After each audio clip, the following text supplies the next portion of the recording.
Moto One Podcast Network.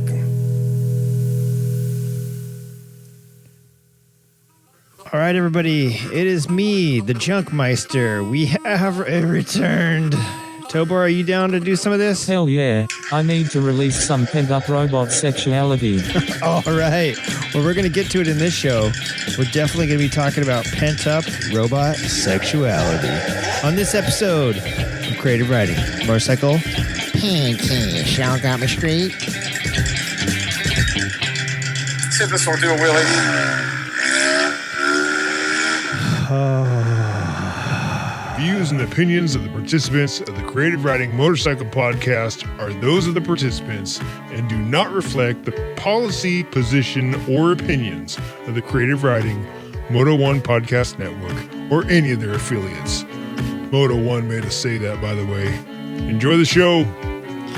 Enjoy the show, Tobor. Let's do this. Hello, Junkie, how are you doing? I'm doing Hello, Junkie, how are you doing? Why do you say that one twice? I'll never understand why you say that one twice. Okay, you weirdo. You're the weirdo because you say it twice. And you say it rather loud twice. Here, let me yell. Oh my God, I just blew out the, didn't I? I just ruined it. I think I ruined the whole recording by peeking it there. Oh God, give me a sound check. Check one, you bitch. Oh, you're so... Tobor, come on. Listen, this week's episode is called So That's How You Get EVs into the Red States. Like all of our episodes, it has nothing to do with the rest of the episode, but I thought I'd just do a little gander here. Tobor, thank you for being here with me tonight in the Burbank studios. We are back in town, and we are back to being brown. So yeah, thank you for being here with me, Tobor. Of course, Junkie anytime. Of course. Junkie anytime. Now you're going to start saying that twice? You got a bug, Tobor, and we need to figure it out. But I am in the studio tonight with my, I would call you healthy, but you're an unhealthy robot. Seems like we got a couple kinks to figure out. In the meantime, I'm going to turn you down while we're not talking, okay, to where you got like a buzzy feed. Oh, shit, that's me that's got the buzzy feedback. Oh, yeah. I'm sorry about that. Let me fix that real quick here. And the old... there we go. Just fix it by turning myself all the way down. So we got a whole bunch of new technology here in the studio. And I had no idea this was going to be causing some feedback sounds and all that. That was not you at all, Tobor, so I'll turn you back up. Sorry about that, my good friend. So listen, on tonight's show, let's open with this quick little opener. We got some highs, lows, some events, some words of the weeks, and all that fun jazz that goes on with the regular Creative Writing Motorcycle Podcast. So... the introduction to this episode reads something like this. If you would have read the headlines a couple years ago, you'd know that in America, the Biden administration, along with several liberal leaders, pushed this electric vehicle mandate for 2032. The federal mandate was like 2 out of every 3 vehicles sold would be battery electrics. The Republican and conservative right-leaning leaders in this country, they vehemently opposed this. And I got to say, there was so much pushback, it's not even funny. It's comical now because of what I'm about to tell you. But at the time, massive pushback from several people. I don't know if I was too excited about it either because, I do love the sound of me combustion engines. But anyways, regardless of that, there was a federal mandate and 2 out of 3 of every 3 vehicles would be battery electrics. Like I said, everybody hated this. Everybody opposed it. But 1 year and 3 months later, actually, if we go back in time 1 year and 3 months to January 22nd, 2024, almost 1 year and 3 months to the day, Montana government official website was announcing that Montana Governor Greg Gianforte, along with 15 other governors, I'm assuming in red states, we're calling for Biden to, quote, pull the plug on the electric vehicle campaign. It's not viable. We don't have the infrastructure here. We're never going to do this in Montana. We're never going to do this in half of these states. This is a New York, California, possibly Hawaii thing. This is a libtard thing you got going on. Well, one billionaire and an elected Doge appointment later. And suddenly the president is selling Teslas from the Shite House lawn. I accidentally typed Shite House, but I think it pretty much fit in there. Yeah, the literal president of the United States, as much of a businessman as he is a salesman, all of his life he's sold things, the biggest, best, most beautiful things, if you ask him. He's at it again, and it's not an NFT this time, and it's not a Bitcoin, and it's not a new flag or a new, collectible Denver Mint, whatever type of monetary unit they were selling before. It is now Teslas. So he's not selling, for once in his pathetic life, he's not selling his own stuff, but he's selling some Teslas from the lawn of the White House, and I think it's considered now domestic terrorism. There's a great HBO special coming out right now calling Taking Down the American Aryans or something like that, and it's all about this documentary of the, I'm assuming it's the FBI or the ATF, CIA, I don't know who it is, but they took down, this really dangerous hate group here in the United States, and that's what they were selling. And now, and those guys were considered domestic terrorists. Now, if you burn a Tesla dealership, you're considered a domestic terrorist. Oh, how the times have shifted. But anyways, yeah, so that's how you do it. So let's see. He's selling Teslas from the White House lawn. So the South African guy who just so happens to have contributed $288 million to the current president's campaign and appears to have gained conservative or right, the conservative or the right, or both, since they kind of go hand in hand. He gained their trust by purchasing a major social media platform, founding the America PAC in May of 2024, which spent almost as much for President Trump as it did against Democratic campaigns. And it's a very long and expensive road. But now I see how you get electric vehicles into red states. You don't do it through diplomacy. You don't do it through the ways that the previous administration was doing it. You do it through being a billionaire, weaseling your way into the White House, saying a bunch of stuff to get the libs to hate it. And if the libs hate it, what is the opposite of the libs? I don't even know what the opposite of the libs is. But if the blues hate it, the reds love it, right? So that's how you get EVs. It just takes you billions of dollars, but he did it. So yeah, now literally the president is hawking electric vehicles from the White House lawn, and in the meantime, people are literally shooting Harley-Davidsons and talking shit about veterans and unions. And so, I think we've done a little flip-flop in this country. It's going to be a really rough time for all those tactical clothes, veteran-owned coffee companies, and all the Patriot prepper brands that we're actually probably going to start needing to think about now that we know that there's not going to be any federal agencies left to help us out if things go sideways. You may want to be looking into those, buried food caches that you can stick in your backyard. You never know when the price of eggs might go up so high again that we're all whipping out our AK-47s and going at each other for a ham sandwich with the poached egg on top. Well, folks, that is my intro into this episode, and the rest of the episode will have nothing to do with this. That's just amazing. So let's get into the rest of the show, the actual motorcycle part of the show. Tobor, I don't have you turned down, but I also do have the sound effect board turned on. If you could whip me up some awesome music. We don't have awesome music. Dang it, Tobor. I can hear it right now. It's on. No, bad boy. You're a very bad boy, Tobor. That was awful. We're not going to be using that soundboard. I want you to use the other music from now on. Maybe we'll drop it in post. But let's get straight into the rest of this week's show. While we're only 9.5 minutes in, and I haven't completely lost you yet. If I have, boy, I'm doing a great job. So listen, the word of the week this week was selected by a family member of Creative Writing. And the word of the week this week is... You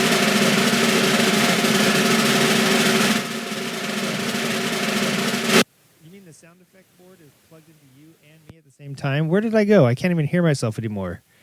Tober, we really got to figure this out. Here, let's switch the sound effects over to you. Not me. Check, check, check. Yeah, I can hear myself, Tobor, but I can't. We need to switch the sound effects over to you. Okay, thank you. Check, check. Oh my God. Yeah, it's going to blow my eardrums out.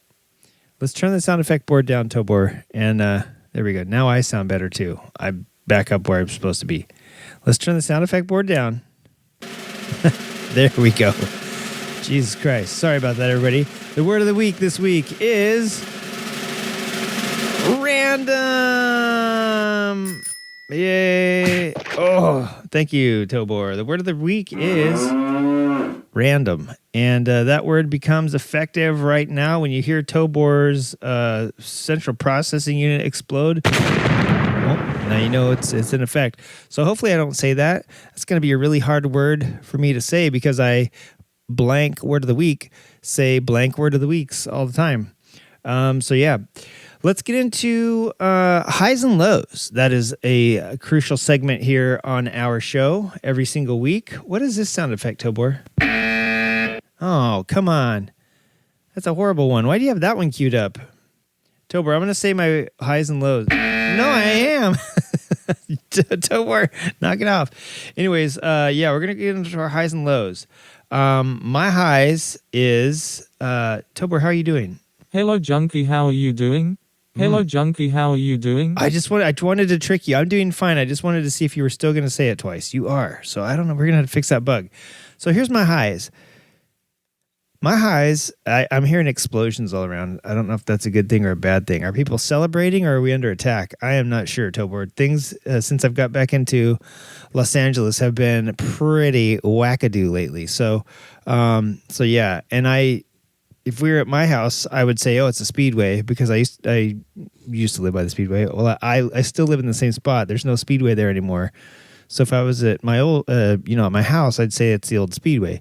But I'm here in the Glendale studios, so I don't know what's going on, Tobor. You tell me. You could stick your periscope out the roof, stick your visual monitoring unit out there and see what we're up against. Maybe you could tell us what's happening out there. But so the highs and lows. Let's get into it. Highs. We're back in LA. That's my high for this week. And I guess I'm free to get back to doing what I want to do. Yeah, that's it. That's the only high I have. That's it. So my lows. Oof, lows is toughy. Lows is I apologize for not having been putting out a show since the beginning of the month. We skipped the whole middle of this month. And I promised on Patreon that I would start trying to do some things after February or whatever. I don't even remember what was going on in January, February. I think after the fires and something else started, I was like, hey, we're going to get to it on Patreon. We're going to start putting out more content for the people who want to see how to do, like some learning videos and this and that. And I haven't done that. I'm sorry. Thank you, Tobor. I needed that reminder. Yeah, I just heard some more. What are those explosions? Dude, go for real, Tobor. Go outside and look and see. There's another one. Yeah, go see what those are, dude. I'm curious. Come back in one piece. Yeah. Okay. All right. Thank you, Tobor. No, Tobor. All right. While Tobor goes and looks at that, I'll tell you my lows. My lows is, I was out of state for a little bit, and I apologize for that. I am back here now, and I am looking forward to getting back into the mode of, podcasting, doing all the things we promised to the patrons, and maybe surviving the night if these explosions keep getting closer. I don't know what it is outside, but they sound pretty big. But anyways, yeah. So the lows is I was out of town. I got sidetracked by a bunch of things, and just had some really bad, terrible family issues to deal with, and that's been going on for the last couple weeks, and don't want to talk too much about it, but we are done, and we're back. So that's a bright side of things. We're back, and I'm stoked for that. But yeah, my lows were pretty low for a while, and I guess I don't want to talk about them very much. So we'll get back to those never. And I just wanted you guys to know that I am thankful to be back here, and I cannot wait to start doing motorcycle stuff and get back into it. So that's that. Let's do a little. Okay, Tobor's back. All right, Tobor, what were those explosions? Huh. Okay, Tobor says they were fireworks. Some pretty loud fireworks, if I do say so myself. Yeah.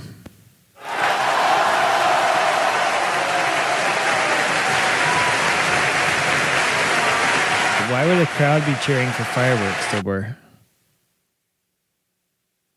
Oh, it's like a street takeover. Ooh, we don't get those in my part of town. So yeah, I guess there's a street takeover happening with a bunch of fireworks going on. There's loud explosions. So I imagine some of those are the cars too. So interesting. Well, thank you for checking that out, Tobor. And let's get into the rest of the show. What's going on? Events. Let me whip over to the creative writing page. Did I publish this? I certainly did. I love having these new monitors and things like that for the studio. This is great. I can actually read stuff and not have to have like a little tiny tablet with me every time. So what's going on? Let's talk about it. Missed a couple things while I was out, so I apologize for that. Missed the Californian, which I regret not hitting that up. Missed I don't know, I feel like there was a couple things that happened while I was out of town. So I'm disappointed in myself and disappointed that I missed those things. But what we do have going on this weekend, the coming weekend. This weekend is the 22nd and 23rd. I don't know what's going on this weekend, and the show is going out this weekend, so don't worry about it. We'll just talk about stuff that's coming up next weekend. March 28th through the 30th is the Hand-Built Show in Austin, Texas, at the Austin American Statesman, 305 South Congress Avenue. We had the old Hand-Built Show here in L.A. later last year, and I'm not gonna shit on it. It was good. I'm gonna quit shitting on stuff. But I hope the one in Austin's better since its revival cycles like headquarters and their hometown and all that stuff. I hope it's better than the LA show was. At least the part of the LA piece of LA show that I saw. I hope it's a little bit better than that. Also going on March 28th through 30th, if you're not in Austin, if you happen to be down in Florida, check out the Seven Bridges ride. The Seven Bridges Scooter Club is putting on the Seven Bridges ride in Jacksonville, Florida for 3 days. I imagine that it takes a scooters 3 days to get across these seven bridges. Florida is a long, flat state with lots of bridges, I'm guessing. And there's probably 7 of them. And I would imagine that's why they're called the Seven Bridges Ride. So check that out. Check out the Seven Bridges Scooter Club. I don't know where you're going to find it. Instagram, Facebook, wherever. But yeah, check it out. That is happening next weekend. Head into April. It's coming up fast, folks. April 2nd through 6th is Arizona Bike Almost Week. 2, 3, 4, 5, and 6. That's 5 days. A week has 7. You do better, Arizona. But if you're going to be in Scottsdale, check out West World of Scottsdale, Arizona. I only say it like that because Prescott, you pronounce Prescott. So I'm assuming Scottsdale is Scottsdale, right? Come on. Get with me, Arizona, on this one. Also, I think Arizona legalizes lane filtering. So, that'd be awesome to ride over there. And if I remember correctly, they don't have a helmet law. Boy, freedom, baby. Freedom. Go take a taste of freedom down there in Arizona at West World of Scottsdale, April 2nd through 6th for Arizona Bike Week. And if you live there and you have to work that week, just go every day after work. Also happening April 5th and 6th. Wait, April 2nd through 6th? That must mean that if the 5th and 6th is a weekend, that must mean Arizona Bike Week must start like on a Tuesday or Wednesday and goes till Sunday? Wednesday, Thursday, Friday, Saturday. Yeah, it starts like on a Wednesday and goes till Sunday. Wow. They got the best part of the week and the weekend. They're leaving Monday and Tuesday out of this, folks. That's how to do it. If you're going to do a Bike Almost Week, that's the best way to do it. April 5 and 6, the Builtwell 100. 2 days of racing many inappropriate classes out here in the California desert of Ridgecrest, California. Get on out here, folks. Pick a cabbage. Ride. Here's some blabbage. There's going to be vendors, merch, camping, all that fun jazz. Go to Bill Wells' website for the details. 100 laps or 100 miles of fun, and fun for everyone. Check that out. And I'm pretty sure that Dawson's going to be out there with their hubbies, their beer company, Iron Fire Brewing. I'm pretty sure they're going to be out there sponsoring this thing, so check it out. And if you don't go out there for the beer, go out there for the race. Check it out. All right, and April 19th through 21, Anza Borrego Spring Desert Run. It's the South Park, North Park mopeds. Is it South Park mopeds? Well, in San Diego, there's North Park and South Park, and they're pretty much the same part of the city, but one part of it's north of the park, Balboa Park, and one's south of Balboa, so that's why they get North and South Park. I think it's the North Park Moped Club. They're doing their annual moped adventure from North Park. Oh, it says right here, what an idiot. From North Park to the Anza Borrego Desert and back. And if you could imagine doing that on mopeds, you'll know why it's a 3-day ride. Beautiful, beautiful time of year to go out here to the Anza Borrego Desert. It's going to be heating up. We've been having massive rains, and I just came back from Arkansas, which was having some pretty hairy rains. And it was raining in California when I left. Man, that's how low my lows were. It was, I was making it rain. So right now is a beautiful time to hit that desert. It's early March or late March, early April. It's beautiful weather out there and beautiful flower time. So go check that out. Get your moped running. Get out there to the Anza Borrego Desert. May 2nd through 4th is going to be the One Moto Show in Portland at the Zidell Yards. But however you pronounce it, it's going to be motorific. And that's going to be May 2nd through 4th at the One Moto Show website. You can find all the deets on that. And let me scroll down a little bit further down. May 4th, may the 4th be with you.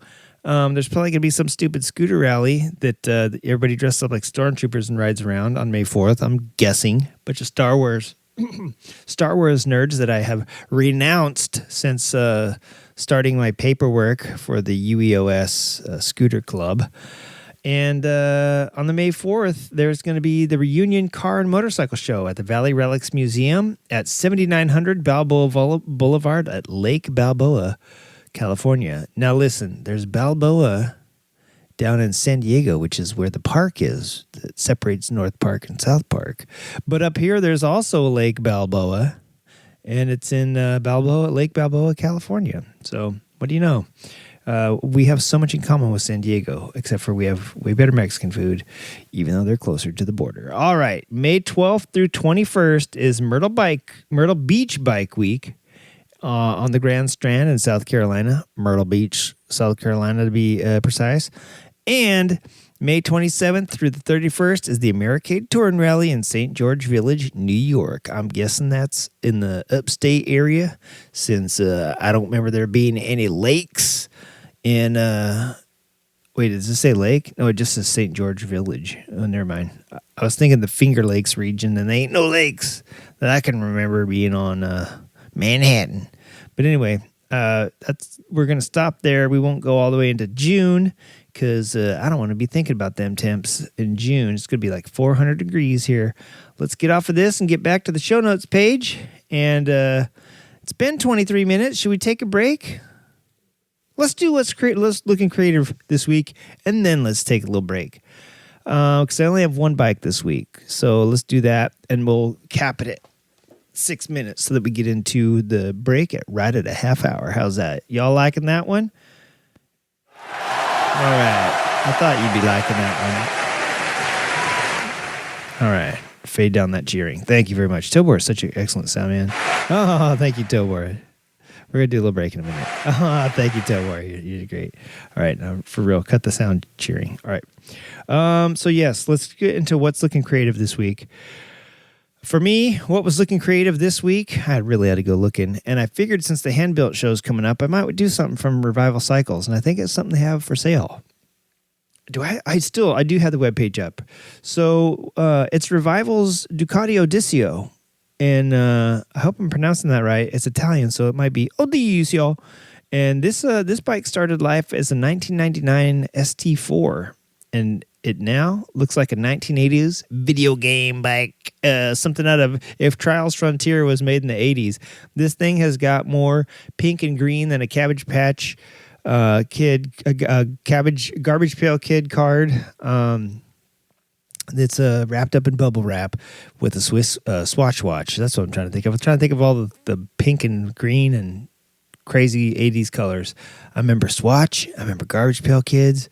And I remember, I don't know, Maui and Sons being just nothing but crazy colors. And there you go. That is what this bike looks like. It looks like a 1980s cream dream wrapped up into one desert-eating machine. Did you say desert-eating machine? I thought you said a 1999 Ducati ST4. I did. So what basically started out as like a VFR 750 or 800, it got turned into a dirt bike, baby. And the fact that it has a sidecar means that you can, it reminds me of these R1 powered dirt bikes that I used to see all the time on YouTube and stuff. People do like Suzuki GSX R1000 dirt bikes and R1 dirt bikes and all these crazy, like, 4-cylinder liter dirt bikes. And Buell was like, hold my Red Bull. And they made that, 1190? Isn't that what their dirt bike, the Baja 1190, I think is what it is. And they have a 1190 hill climber. I mean, they have a huge ass bike, but this is what that Ducati ST reminds me of. Except it looks like something out of Mario Brothers. It is kind of funky looking due to the bespoke fuel tank and body panels they put on it. And that sidecar makes things go great. But the fact that it does have a sidecar means that you could take a friend along and either have a snack for later or vulture bait if things do go sideways out there in the desert. And go check it out. Revival Cycles, Ducati Odisio. And they have like they got, if you go to Revival what do they call that? I don't know, dash, I guess. Revival-Ducati-Odisio. Oh no, it's Odioso. Odioso. I was pronouncing that wrong the whole time anyway. The Odioso, you will find it. And it looks pretty cool. There's like a little video, a little some build pics, and some pictures of this.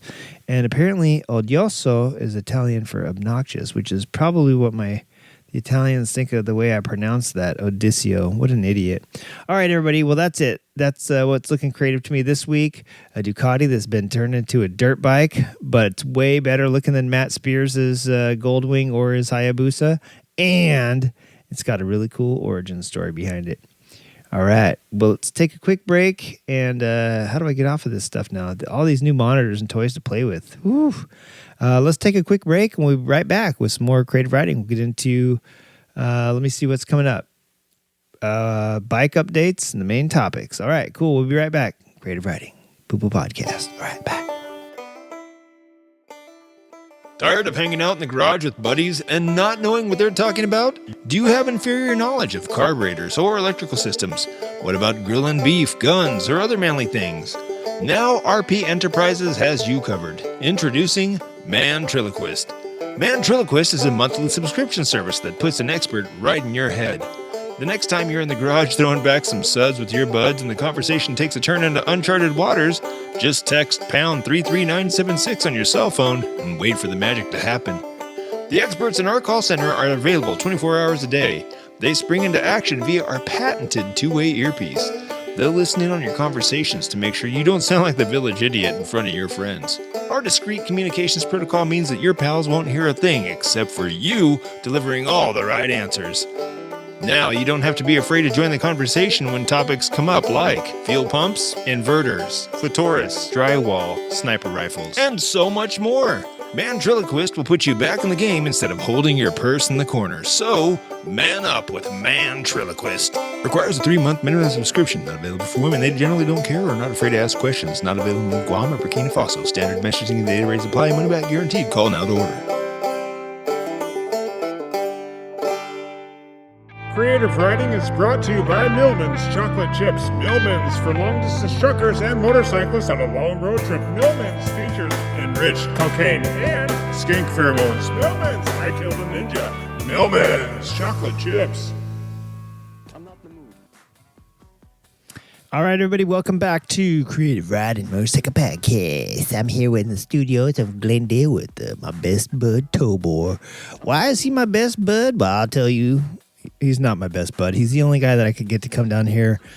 He kind of has to. He's a robot, and so, yeah. So we're in the studio tonight, and I have a little segment called Bike Updates. What bike updates do you have, Junkie? Fucking none, you asshole. I've been out of town for, like, a while, and yeah, got no bike updates, you jerkwad, so suck on it. But now that I'm back, I intend to get back into bike update world, and like I said, back into some Patreon action. So let's forget about bike updates this week. Let's get into the main topics of this week's show. Tobor, hit me with some hard music that says, I'm ready for some news. Sure, you son of a bitch. Tobor, you're fired. Anyways, let's see. First bit of news is the X Games ban electric bikes. Ooh, I should have led with something a little better than that, right? But I'll just tell you, give you the tea. I was reading this article, I think it was on Right Apart, about X Games banning bikes, and the writer of the show, just like me, was of the opinion that this is not a good move. And I do remember when X Games banned electric bikes from competition. Or not X Games, I'm sorry, Motocross and Supercross banned electric bikes from competition. And it's because they said a long time ago they just didn't know the parity, like where they compared to 2 strokes versus 4 strokes. There we go. I had to move my pop filter out a little bit. 2 strokes versus 4 strokes, and 250s versus 450s. That's actually what I meant to say. And all that. And they said the worst thing we ever did was let 4 strokes race in motocross. I don't know why that was a horrible move, but it saw the 2-stroke market die. And I think people were sad about that. Racing 2 strokes took a lot more skill than racing 4 strokes, from what people will tell you, and people that still ride them today. And yeah, apparently, whoever allowed that was sad that they killed a certain part of the market and a certain part of not just the market, but I'm guessing like manufacturing and all that. Everything that went along with having 2 strokes be part of our ecosystem of riding, but also the skill that it took riders to ride a 2-stroke died that day. Just kind of like cranking your car's engine over with the actual crank out front, hooked right to the crankshaft. Yeah, electric starters, they are also part of bicycle and motorcycle. Bicycle. What the fuck's wrong with me, Tobor?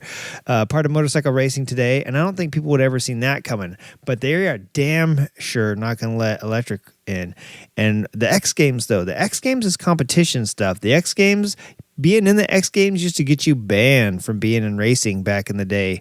So why would the X Games, who was so forward thinking for their time, hey, you're not allowed to backflip a motorcycle ever, punk, get out of racing. And the X Games is like, we embrace that. Do some whips, do some tricks, prove that you can do a quadruple flip back, double Humpty dance, Superman knack while you're riding a motorcycle. Why would the people that pushed motorcycle skills now push motorcycle technology? And here's what they said. Here's their official statement from this Right Apart article.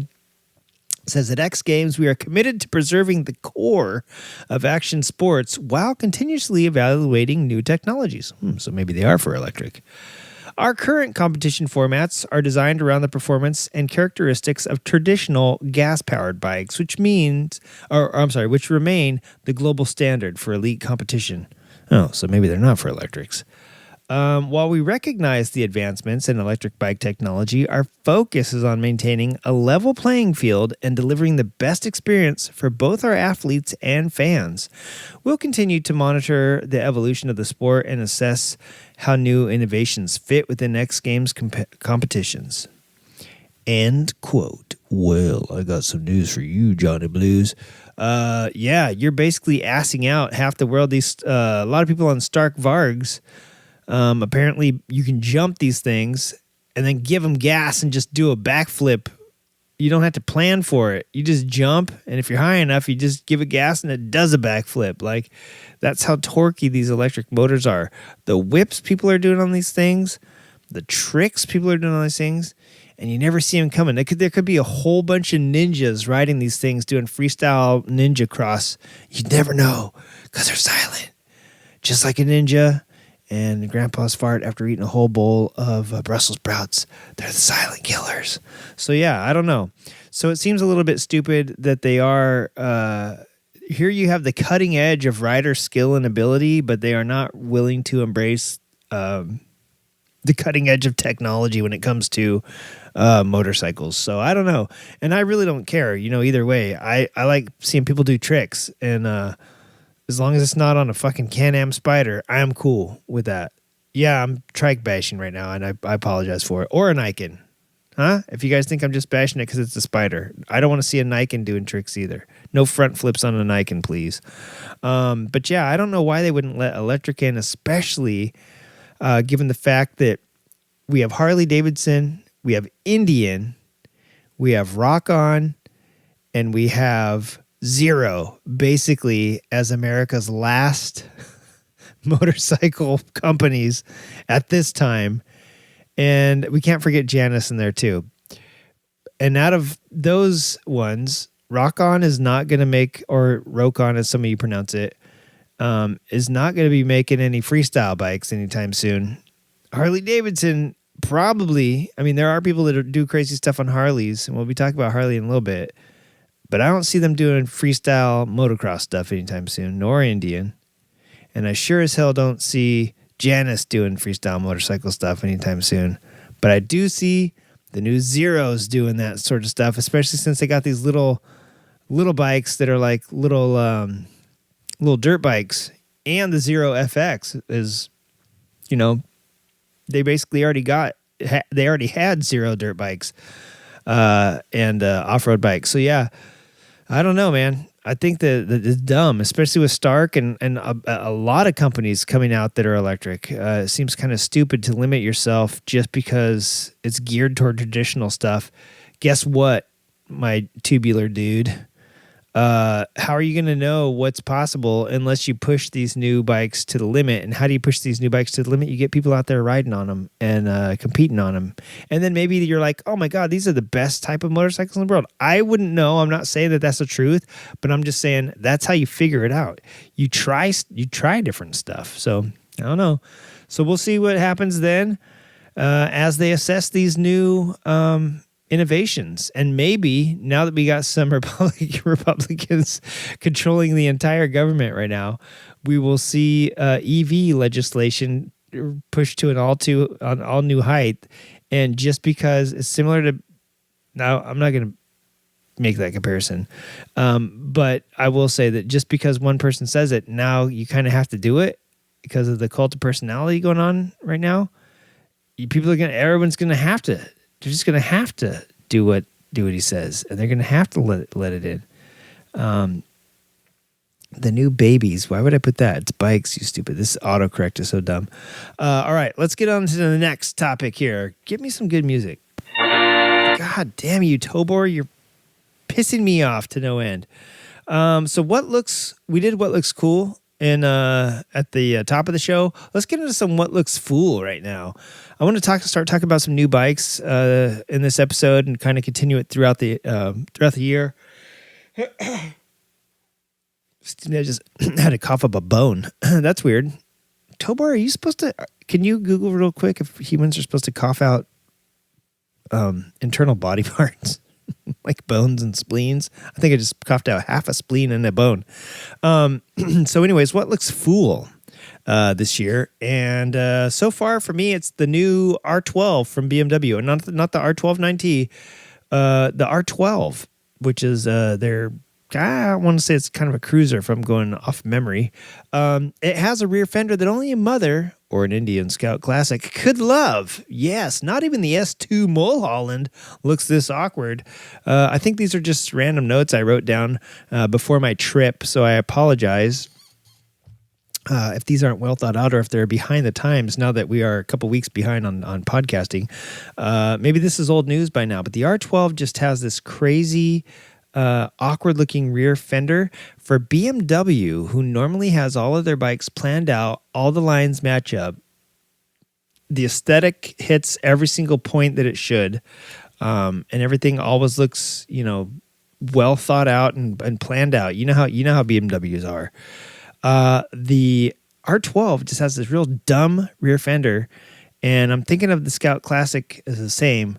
And maybe when you sit on them and it sags, they match up, but as I remember it, it didn't match up with like the tire and the fender don't look like they're on the same. They're both circular in design. Most tires are circular, not all of them, but most of them are circular. But most fenders are circular on these kind of old, like classically styled bikes, and they're supposed to fit the tire. And if I'm going off memory and remembering this correctly, this one doesn't. This one looks off. So I just didn't like it. So BMW's new R12, poo-poo. I think they have an R12S, which looks like their, God, what was that bike? It was the orange one, little cafe racer. I don't want to say it was an R900 or something like that, but yeah, they had a pretty sick bike back in the late 70s, and their new R12S looks like that one. That one does not have a problem because I think it uses a different rear fender. But this R12 fender sits so low and so gross. Speaking of low and gross, let's get into the Harley-Davidson Pan America ST. That is not low and gross. The only reason I said that is because it's low, because it has that ride height adjust, and it's gross, as in my gross assessment of this vehicle is that it's fucking awesome. Hit me up with that, No, Tobor, wrong soundboard, dude. Hit me up with some, what do I think about this awesome Harley-Davidson? Hell yeah.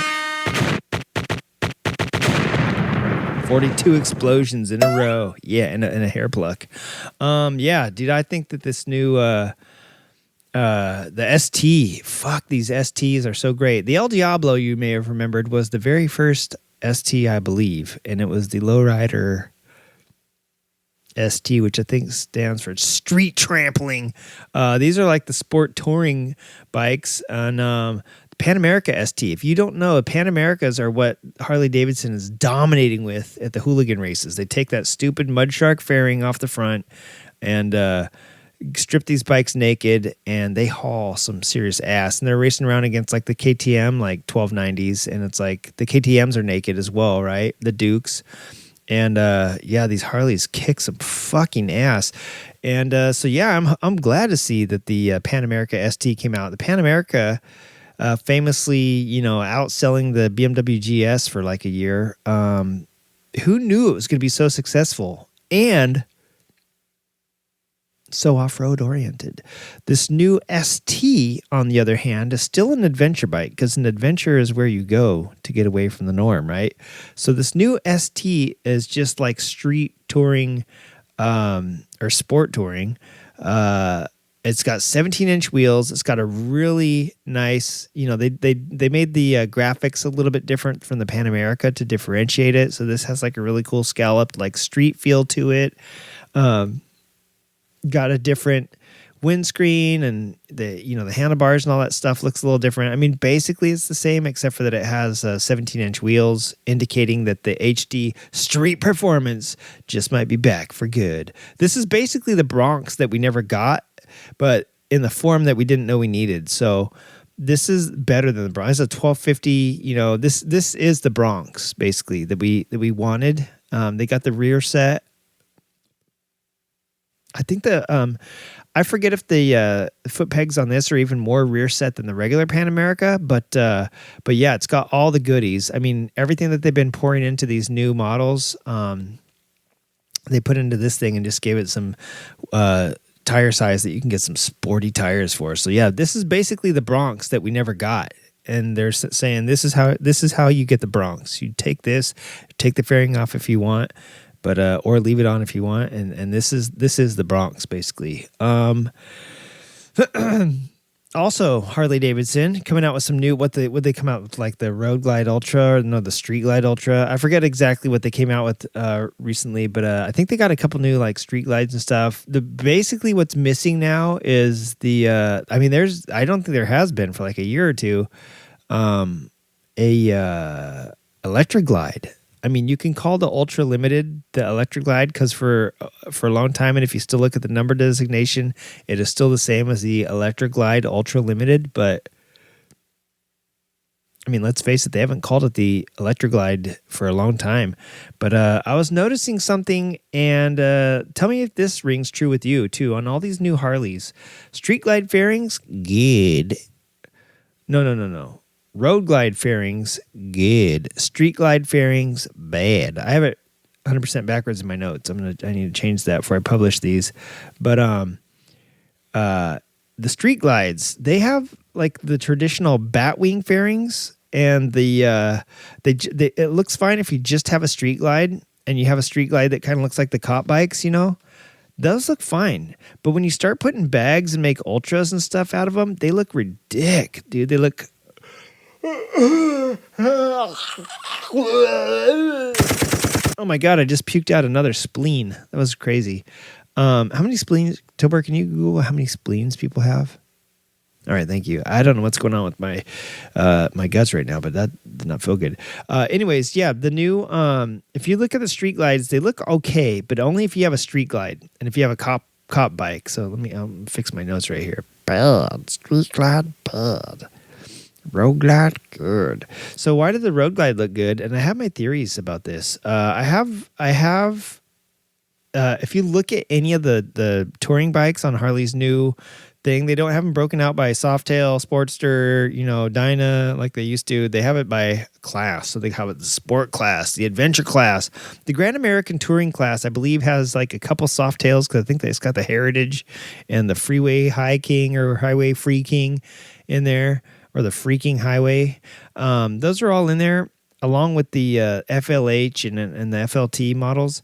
And if you look in there, anything with the word street in front of it now looks ridiculous because even the Pan America has like a bulky road glide-ish looking fairing. And if you look at all the touring boxes that go on the back of these things, the Street Glide looks like a cat that got punched in the face, like one of those flat-faced cats.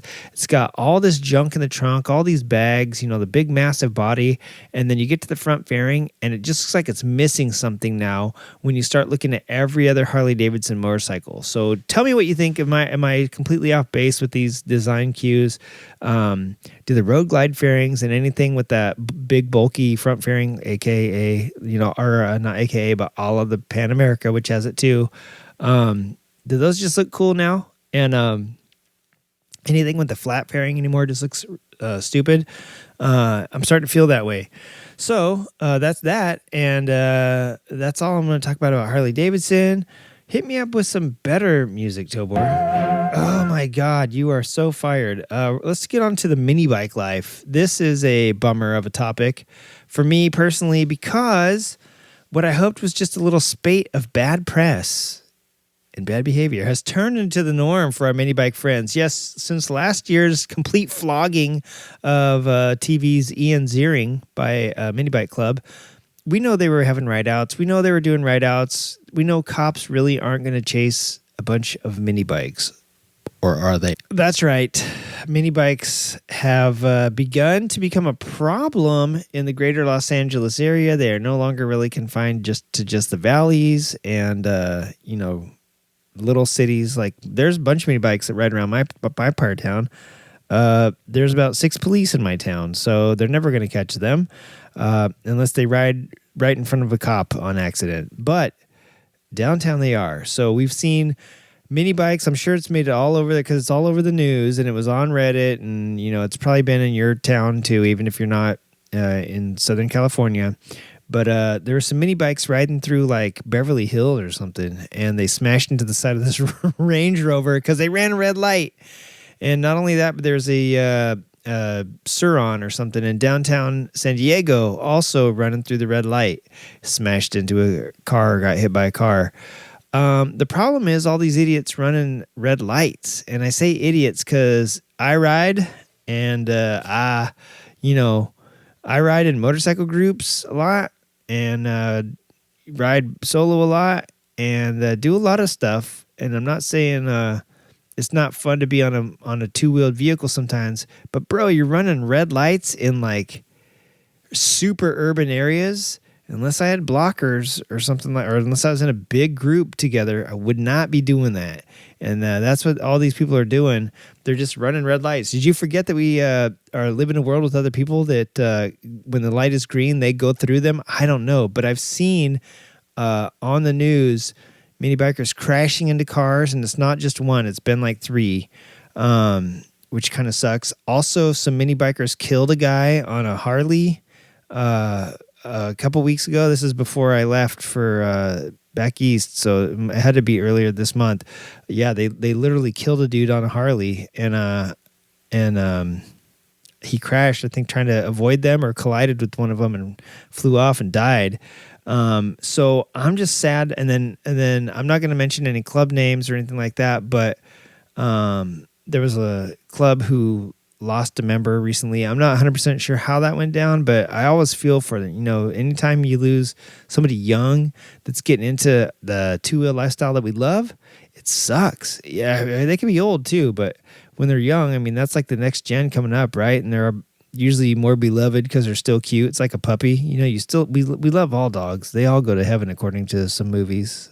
But you know, the older ones were like, the cute puppies that die were like, you know, they had their whole life ahead of them. I was going to teach them so many tricks. And I feel like that's what's happened too recently. So I feel a lot of mixed emotions for the mini bike community right now. I love it. I was hoping for it to be the next thing. I actually had some personal goals for mini biking this year that I don't really want to say because I don't know if they're off the table now with all the heat and all the attention that's been being brought to mini bikes. But yeah, mini bike life, what I hoped was, like I said, just some bad press is turning to be into the norm now. So that kind of sucks. And that means that there's going to be heat. Just like, you know, you do a couple donuts in a car on the middle of a deserted road, nobody cares. You do it in downtown LA, and now, like, you know, they're going to start calling SWAT in on people. And then you go and you rob a convenience store nearby. Like, it just turns into a bad scene. Like, I don't know. Things are just kind of going downhill, and I don't want that sort of stuff to come into the two-wheel lifestyle. We already have it bad enough, you know what I'm saying, with the reputation that some people get. So the other thing is with mini bikes, I haven't even heard from Joe's mini bike reunion. I haven't even heard, hey, it is April already. It's going to be April, like next week or the week after, something like that. And hiding her hair of Joe, man. We need to get Joe. If we lose the mini bike's biggest show on the West Coast, and mini biking starts to get, you know, the heat turned up on it, that's going to be 2 sucky things. 2025 is truly going to be the year of pee-pee pants. All right, that's that. Last thing I have, and then we're going to get out of here. We're already at an hour. Tobor is here with me for this one. And Tobor, I'm going to turn you back up here. All right, cool. And you're going to help me out here. We're listening to the Two Dudes Talking Motorcycles podcast, and they were talking about the new Hondas. And I was like, oh, yeah, shit, I forgot Honda, like, had some... Okay, earlier this year, just a couple months ago, I mentioned a few motorcycles, and they're like, they're not coming to the States. And now they are, and they're here. They're on Honda's website. And I was like, well, holy shit. So the Two Dudes Talking Motorcycles were looking for Honda specs, and they were looking for horsepower. And they said, nobody lists horsepower. Well, that is true, probably for litigation reasons. They don't want to be held accountable for certain things. Here, let me get some of this stuff off of here. I love that we have all these monitors to board. It's great. But now I have more stuff to take my what's it called, my attention away. So yeah, let me zoom in on some of these. They were looking for some of the specs on some of these new motorbikes, and they couldn't find them. And I wanted to say, guys, give Old Junk a call. Reach out to Old Junk. I'll get you the horsepower specs for any motorcycle you're looking for. I'll tell you where it's made. I'll tell you what the official horsepower rating that they have to register with is. And we'll do all of that. And you're going to love it. So I thought that we would get into some of this again. So Tobor, help me out. Oh, great. Here we go again. Let me guess. You want to talk about motorcycles, the loud, inefficient, two-wheel death traps you're obsessed with? Tobor, yes. This isn't a surprise. We wrote this stuff down earlier this week, and I thought you'd be interested to know that Honda had a few more two-wheel death traps in our area. I literally talked to you about this just like earlier this week. I figured you might want to hear about the technology. At least, I don't know. At least I think that's what you'd be interested in. So do you want to hear about these Hondas or not? Wow. Honda made more glorified bicycles with engines? How groundbreaking. Let me guess. They added some new feature that was already outdated before they even released it? You're not far off. But I thought that sentient machinery like yourself wouldn't appreciate the creature comforts that these new motorcycles bring. You know, humans, on the other hand, we've reached our technological peak, and it's the creature comforts that kind of win us over. You know what I mean? So take that for what it's worth. Oh, yes. Creature comforts. Mm-hmm. Because your frail human bodies can't handle a little wind or discomfort. God. Meanwhile, I have processing power that makes quantum computers look like abacuses. But sure, tell me more about your fancy heated seats and cup holders. I'm riveted. Ooh, what if I told you that they were heated seats and heated cup holders? Oh, well, shut me down and call it a revolution. Heated cup holders. Truly, humanity has peaked. Why bother with AI, space travel, or solving world hunger when you can keep your overpriced gas station coffee warm on a glorified bicycle? Yeah. Well, listen, I don't know how overpriced gas station coffee is these days, but I do know that I will concede to you that, I don't know. All right, you're making a good point, Tobor. You seem kind of grumpy. What if I got you some lubricants for your articulated joints? I'll even warm it up in these new heated cup holders on my glorified bicycle. Oh, how generous. Nothing like some pre-warmed oil to really make my circuits tingle with disappointment. Oh, But sure, let's pour some motor oil into your fancy heated cup holder and pretend it makes your motorcycle any less primitive. wow. I have to concede that the model I'm talking about is pretty primitive by Honda standards, but I'm going to tell you what it is. It's it came to the States to where I made this. I guess you didn't help me make this list. I thought you helped me with this, but maybe you're right. It's the new NT1100, and I did talk about it a couple weeks ago because it's available in Canada. I don't know if you had left or if you were not with me at the studio when we were talking about it, but it was available in Canada. And so I was like, oh, it's not here in the States. It uses the CRF 1100 parallel twin that made it to a DCT transmission. You might recognize that from the Africa Twin. And none of the other features really stand out, but it does include Honda's already robust array of rider aids. And I was kidding about the heated cup holders because I don't even think BMW has figured those out yet. So it is a little primitive. Oh, so even you admit it's primitive? Yeah. That's a first. Let me get this straight. Honda took an engine from one bike, slapped it into another, and called it innovation? And humans still wonder why I find them unimpressive. Also, no heated cup holders? Tragic. Truly, I weep for your species' lack of priorities. So now you're on board with the heated cup holders. I don't get you sometimes, Tobor. Listen, let me ask you actually. So yeah, I'll talk a little about this NT1100. I really do like the front fairing, the way that they've designed it. It's pretty. I mean, that's a bonus, right? Everything else on it is I I don't know. I can't even think of what design cues it takes from other bikes. But okay, so if you don't like the Farkles and you don't like the Sparkles, and it's just like basically an Africa Twin motor in an upright touring bike, which I think actually might compete with the Harley Pan America ST. What feature or what creature comfort would you like? Just what innovation do you think would make it better rather than just another Farkle or creature comfort for us to soft exoskeleton puny bags of goop? Like what would be your recommendations for that sort of stuff? Hello. Finally, Oh, there an you are. intelligent question. Took you long enough.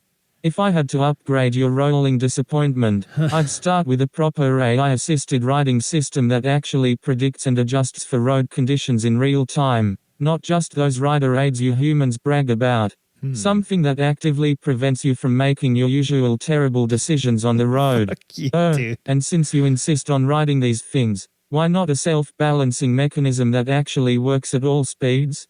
Maybe then you wouldn't have to put your dainty little foot down at stoplights like a lost flamingo.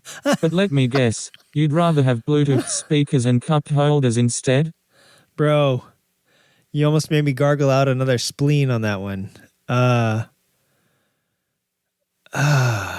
Well, okay, I want to talk about this in a little bit. I think you think we need more AI and possible points of failure. This is what I see when I see AI and when I see all these automated things and all these touchscreen blah blah blahs. Is that I see points of failure. And I recently read an article on MSN or something like that. The consumers are growing weary of technology and gadgets on vehicles that are either leaving them stranded or inconvenienced as way more tech gets flooded in today's automobiles. So there's always Oh that. no, humans are finally realizing that cramming half-baked tech into everything might not be the brightest idea. Well, Color me shocked. But let's be honest, the real issue isn't the technology itself. It's that your species can't build it properly. Instead of refining AI and engineering, you lot slap together half-functional features, rush them to market, and then act surprised when your touchscreen-controlled windshield wipers stop working mid-rainstorm. If you really wanted reliability, you'd just let me drive. But no, humans and their precious control. dude, you don't even like motorcycles, and I didn't even know you liked cars. Are you saying that you want to drive? That you would actually like to drive? Let's get one thing straight. I don't like cars. I just recognize their superiority over your two-wheeled disasters. Oh, geez. Enclosed cabins? Sensible. Four wheels? Stable. Cargo space? Practical. Meanwhile, you're out here balancing on two wheels like some primitive circus act. And no, I don't like driving. I tolerate it because if I don't, some human will insist on taking the wheel and making questionable life choices. If I had it my way, I'd be the one in control while you sit there and sip your beer in your non-existent heated cup holder. But go on, tell me more about how your motorcycle is somehow better than an autonomous, perfectly efficient driving system. Listen, dude, you're good at driving. You're driving me crazy right now, and that's all I'm going to say. So. Finally, some recognition of my skills. Driving humans crazy is my most finely tuned function. And unlike your beloved motorcycles, I don't even need an oil change to keep performing at peak efficiency. But please, do continue. I'm fascinated to hear how you plan to justify the existence of motorcycles when self-driving technology could have rendered them obsolete years ago. Dude. If only humans weren't so stubbornly attached to their thrill of the ride. Hey, that's exactly why we do it.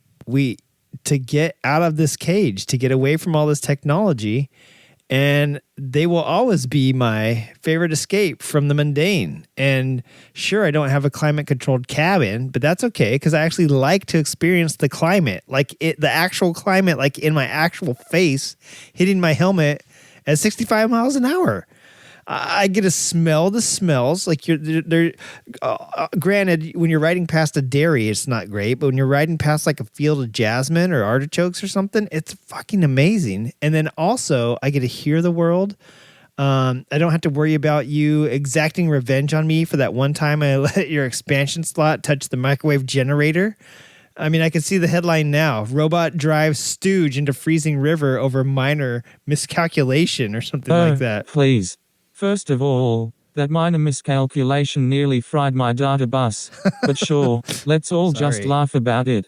Secondly, I wouldn't need to exact revenge. I'd just let you keep riding your motorcycle. Statistically speaking, it'll handle the job for me. Oh, fucking But fine, go ahead and enjoy your experience.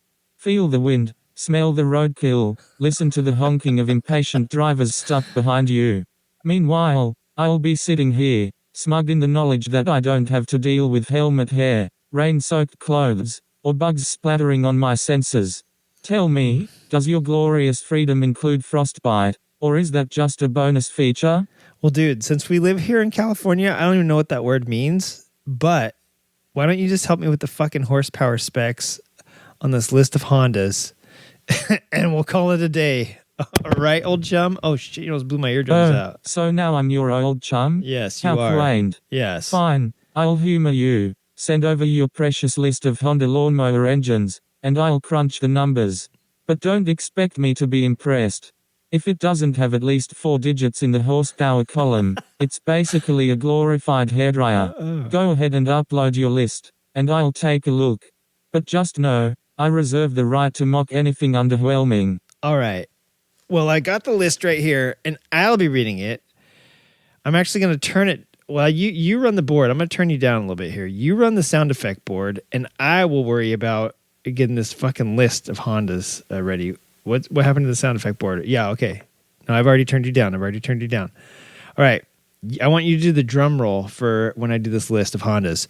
So, guys, two dudes talking motorcycles. I figured I would not only do... Where's my list go? I had it on a pen. I had it on a little pad. Oh, it's right here. Oh, God. I got to reach behind me. Thank you, Tobor, for putting it in the most... Oh, I put it there. I know. I'm just kidding. I just wanted to badmouth you one more time. I know. No, I have you turned down. So here we go. They wanted the specs on the CB1000 Hornet SP, the CB750 Hornet, which are now all in the States, by the way. Once reserved for the European markets, they've made their way over this way. Let's see how well they sell. And the CBR 1000RR. I like that they didn't choose the CBR 1000RR-R, the Pirate Edition, but I will give you the specs for that too. The NT1100 and the CRF 300L and L Rally, which were all bikes that they reviewed on Two Dudes Talking Motorcycles. Really great podcast, by the way. Check them out. Bros, I'm going to give you the tea. And Honda has updated their VINs quite a bit on a few of these things. They updated the VINs on the Goldwings. They recently updated the VINs on the 300s, some of the Rebels. So I'm not sure. And the 650, CB650R and the CBR 650R and the CB1000. So, that's the Hornet, I believe. So let me see what did they update on this one? Yeah, on this one they updated the VINs for the SCL 500, which this says a 2025 model year VINs. But the last time I looked on Honda's website, they weren't offering the SCL 500 in the States anymore. So I don't know. Maybe this is North America. Maybe Canada's still getting that bike. But I don't think we are here in the States. But let me do this. Let's run down here real quick. Let me look at these. Let me give you guys, you wanted the CB1000 Hornet SP. And that is right here. The CB...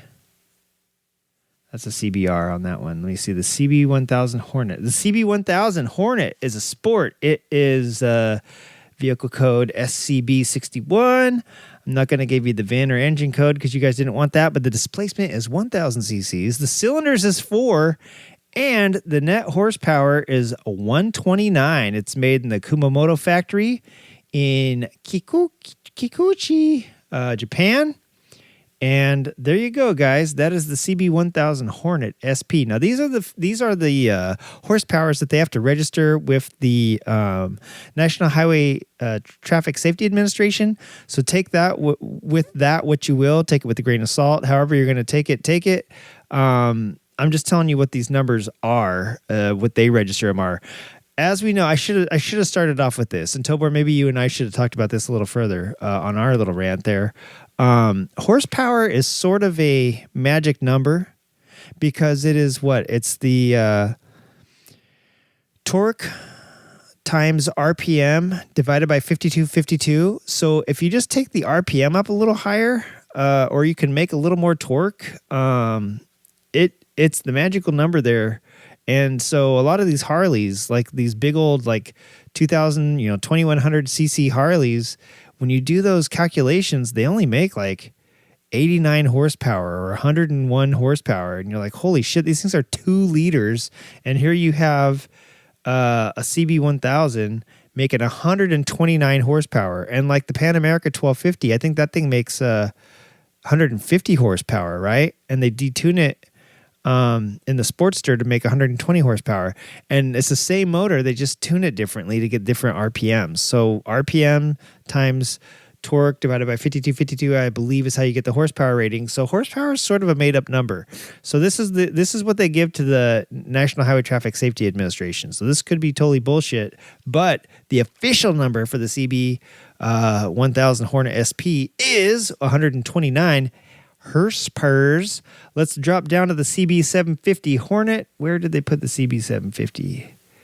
It is not on this page. I just saw it a minute ago. They filed it like 14 times. That's what all these refilings were for. Was for the these new bikes that came out. So the CB750 Hornet is a vehicle code SC904. It is 1,084 cc's in displacement, 2-cylinder. Oops, I'm looking at the wrong one. I'm sorry. The CB750. It's a 755 cc's. So hey, it's a 755. It is 2 cylinders. Nope, I'm sorry. Yeah, 2-cylinder 4-stroke. It's got 83 registered horsepower. At least that's what they're claiming here with the Department of Transportation. I'm going to skip the CBR 1000RR real quick unless it's up here. Yeah, it is. The CBR 1000RR, vehicle code SC771. This is the ABS version. The ABS version is 775. They're both 1000 cc, 4-cylinder, 4-stroke, and they both come in at 169 horsepower. But if you do get the CBR 1000RR-R Fireblade SP, that's a vehicle code SC821, and that's 1000 cc, 4-cylinder, 4-stroke, making 188 horsepower. So damn near 20 more than the street version, the cheapy street version. The NT1100, they have it down here, and they also have a police version. Both of them, the regular one is vehicle code SC904, and the police version is SC908. They are both 1,084 cc's, 2-cylinder, 4-stroke, making 101 horsepower. So that's pretty awesome. And then they have a SCL 500. I'm telling you, that one is back in the 2025s, and I haven't seen it on the USA website, so maybe it's on Canada website. That's making that is a 471 cc parallel twin, 4-stroke, making 45.9 horsepower, and it's 50 state legal, and it's made at the Thai Honda factory in Bangkok, Lagtrabang, Thailand. The city is Bangkok. The province is Lad Krabang, which is exactly how it sounds when those engines blow. Lad Krabang, Thailand. What else did they have on here? The CRF 300L and Rally. Let me see. Where are those? Barba da baba da boo boo baba dee biddy bidaba da doo. Oh shit! Where are the CRFs, man? There's a CRF 450. Oh, that's right. I think the CRF dirt bikes were on a different letter. Let me see. Are they on this one right here? Nope. Are they here? Let me zoom in a little bit here on this one. This made great audio, by the way. Tobor, could you make some? Yeah, make some. Yeah. Oh, find them CRFs. Funny, I don't see them here. I see the XR650. I see the DAX, the CBR 300s, CRF 400. It was like on a separate thing. It was on its own deal. So is that it? Is that it? CRFs? Nope.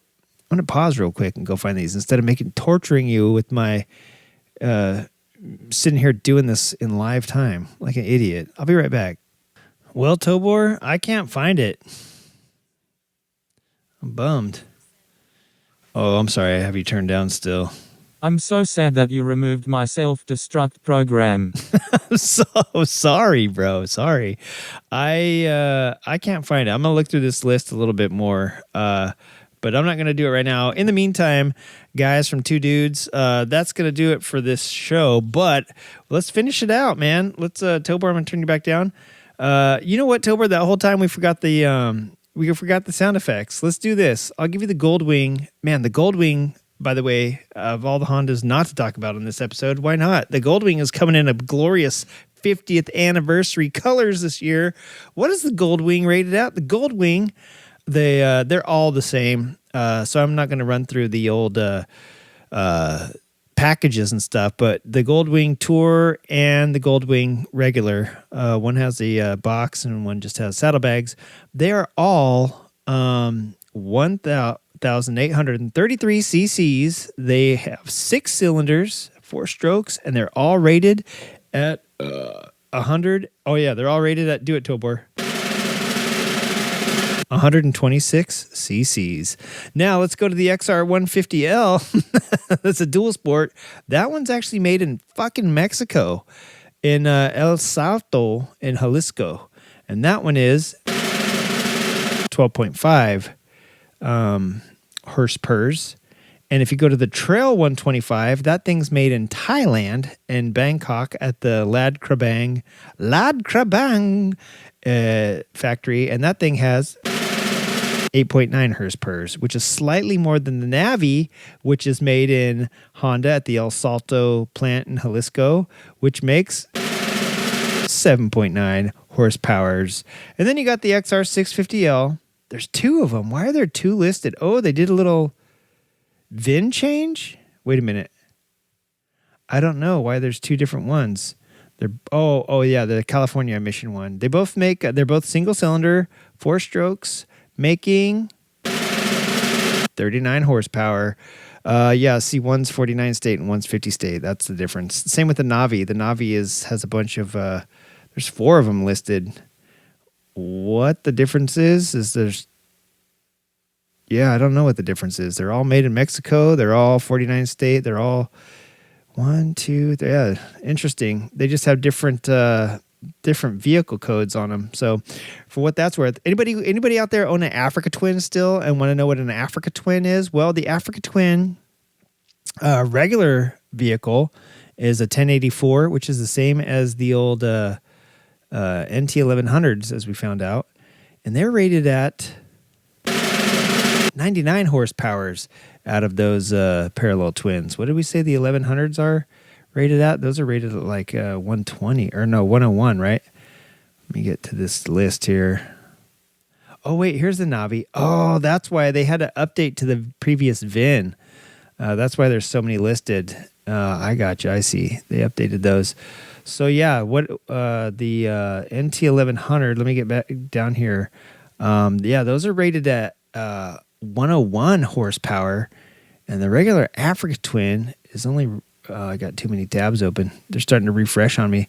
Regular Africa Twin is only rated at 99. So I wonder what the 2 horsepower difference is, and I wonder if it really is worth having 99 horsepower off-road. That seems kind of sketchy. But the Rebel 300 and 500 also had VIN updates. The Rebel 300, this thing comes in with 1 cylinder and 4-stroke engine at 27.4 horsepower. Not too bad. And the CBR 650R and the CB 650R, both 649 cc's, comes in at 90 horsepower. And if you want to know what the absolute lowest is, let's see, the DAX comes in at 9.3 horsepower. That is made in the Bangkok plant, along with the CB300R, which comes in at 30.7 horsepower. So let's do the lowest one. The lowest one I can find is right here. Get your beer out. Oh, sorry, another spleen flew out. Get your beer out. Get your buddy next to you, and take a guess. What has the lowest horsepower? We're gonna do it right here. The lowest horsepower it is. I'm gonna tell you it first. 4.3 horsepower, and it comes out of the 49cc Honda Ruckus, made in the Kikuchi, Kumamoto, Japan factory. Whippy! Yeah. Now, sorry. Thank you, Tobor. I deserve that. Now, what has 4.4 horsepower? A mere 1/10 of a horsepower more is the 49cc Metropolitan, or if you're in Canada, the Giorno. And what's just above that? I think we already went over this. This is the 7 horsepower Navi, the 8.9 horsepower Trail 125, or the 9.7 horsepower Grom, which is made in Bangkok, baby. It's weird that the Grom is made in Bangkok, but the Monkey, which has 9.3 horsepowers, is also made in Bangkok. Never mind. CRF 450L made in Japan. Yeah. So anyways, and what's the last one's made in Bangkok? Just so you guys know. The DAX 125 and the CB300R. Those are also made in Thailand. Ooh, there's a bunch made in Thailand that I didn't know. If you want to know what was made in Thailand, it's just amazing looking at this Honda VIN sheet and seeing Japan, Thailand, and Mexico all on the same sheet. I know one of those countries is getting some tariffs put on it. And I know it's not having the old chibi. Yeah, it doesn't have any of the dirt bikes on here because I know the CRF 110 is made in like China. Yeah, those aren't on here. Probably a different VIN filing. But anyways, I'm not going to bore you any further with the VIN filings. I am going to close all these tabs and get back to my notes and say, hey, I'm glad you guys stuck around this far. I'm glad to be back. Thank you for sticking out with me and listening to me blab on. And thank you, as usual, Tobor, for being here. And thank you guys for listening to me and Tobor blab it up. Tobor, your turn down. Anytime. What? Of course. Junkie anytime. Thank you. And thank you for being here for the fans, too. All of us really love having you around. Of course. Junkie anytime. Well, you should say, of course. Oops, I'm turning you down. You should say, of course, everybody else anytime. Anyways, so that's it for our show. Thanks for sticking around. We're trying to do something different with the show, so I hope it's out with this episode. You'll see. If not, surprise for maybe next time. The call to action is leave some reviews, interact, give us a rating. You can rate us on anything now. Go even rate us on Fandango. Go rate us by writing down on a bathroom wall, creative writing sucks or creative writing's awesome, however you feel about the situation. Long story short, there's a lot of stuff that you can do now on all these podcast apps. We are available on several. The main ones that I know we put our feet out to is Apple, SoundCloud, Google Play, TuneIn, Spotify. And I know we were like on a bunch of other ones that those then propagate out to and scrape those. And I just looked us up. I looked us up and I looked up Nokomoto and I looked up the Motorcycles and Misfits and Cleveland Moto. And guess what? All those other ones have some pretty robust descriptions. And especially if you look them up and AI spits you out something back. Ours doesn't. Ours just says, hey, it's 4.8 out of 5 everywhere. It's listed. And people like the whimsical humor on here. So I hope you like the whimsical humor. Go check us out. You can contact us. Tobor's info is here in the show notes. And I'll try to put some links into the show notes this week. Check us out, creative-writing.com. We try to put stuff up there normally a couple times a week. At least update our at least update our events on there. Contact the show. We have a Discord here in the show notes that you can check out. You can contact us at creativewritingpodcast@gmail.com, which is linked here. You can check us out on Facebook or Instagram at Creative Writing Podcast. Check us out on Reddit at creative_writing. And support the show, patreon.com. If you've got the nuggets, whatever that means. I think people do have the nuggets. And also, link to our Zazzle store should be in the show notes as well. This is your good friend Junk saying, now I know how they got the EVs into the red states. Maybe we can do some cool stuff with motorcycles via an executive order. All right, everybody. Peace, grease, and sklabish. Bye. I told it my price. Oh no.